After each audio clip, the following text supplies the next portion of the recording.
भगवान का विवाह संपन्न हुआ जामवंत की बेटी जाम्बवती से, तीसरा विवाह सत्यभामा से, चौथा यमुना से, पांचवा मित्रविंदा से, छठवां सत्या से, सातवां भद्रा से, आठवां लक्ष्मणा से।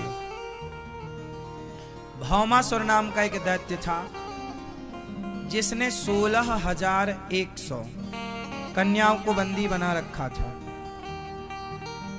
भगवान ने 16,100 कन्याओं को भौमासुर को मारा युद्ध में और उन कन्याओं को मुक्त किया। देवियों अपने अपने घर को जाओ। उन कन्याओं ने कहा प्रभु अब हम कहां जाएं, हमें स्वीकार कर लीजिए। जिन नारियों को समाज में कोई स्वीकार करने को तैयार नहीं था, ऐसी नारियों को भगवान ने सम्मान के साथ जीने का अधिकार दिया और उनके कहने पर, नारियों के कहने पर भगवान ने विवाह किया। टोटल विवाह हो गए भगवान के 16,108। भगवान ने जितने भी विवाह किए हैं वो अपनी मर्जी से नहीं किए।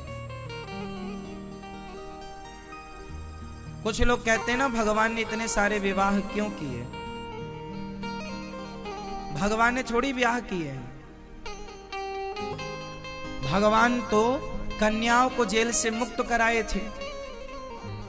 उन कन्याओं ने ही कहा कि प्रभु हमें स्वीकार कर लीजिए, वरना हमें कौन स्वीकार करेगा जिन्हें समाज स्वीकार करने को तैयार नहीं थी। ऐसी कन्याओं को भगवान ने स्वीकार किया है पत्नी के रूप में और टोटल विवाह हुए हैं 16,108। 16,000 वेद के मंत्र हैं, ऋचाएं हैं, 108 उपनिषद हैं। मतलब ईश्वर तक पहुंचने के 16,108 मार्ग हैं। यही पत्नियां हैं। भगवान ने 16,108 विवाह क्यों किए? उत्तर आप।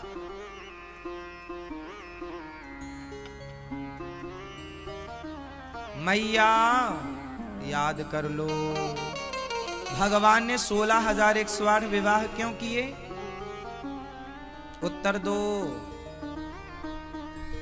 क्यों? 16,000 वेद के मंत्र हैं, 16,000 वेद के वेद ऋचाएं 16,000, 108 उपनिषद। तो ये 16,000 मंत्र जो हैं ये ईश्वर तक पहुंचाने वाले मंत्र हैं। 108 उपनिषद ईश्वर का मार्ग बताने वाले उपनिषद हैं। तो 16,108 पत्नियों का मतलब है कि ईश्वर तक जाने वाले 16,108 रास्ते हैं। ये रास्ते हैं।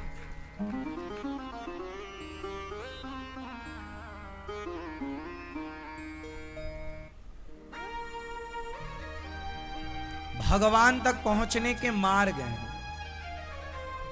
16,108 पत्नियां।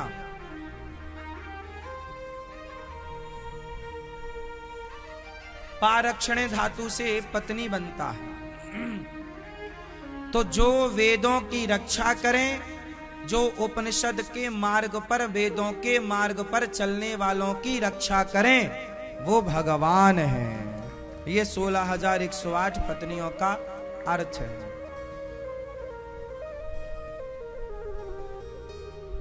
इसलिए भगवान ने इतने विवाह किए। प्रत्येक रानी से 10 बेटा और 1 बेटी हुई भगवान की। इतना बड़ा परिवार।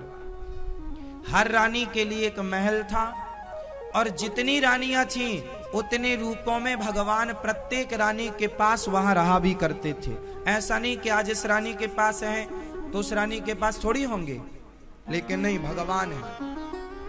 जितनी रानियां थीं भगवान के उतने रूप थे। तो 16,108 कृष्ण भी थे 16,108 पत्नियों के लिए। अब ये आपके और हमारे वश का नहीं है, इसलिए ये भगवान है। इन्हें मनुष्य समझने की भूल ना करो। ये सब कुछ लिखा है, ऑन रिकॉर्ड है। अब लोग नहीं पढ़ते, आधी अधूरी बातें पढ़ते हैं तो संदेह होता है।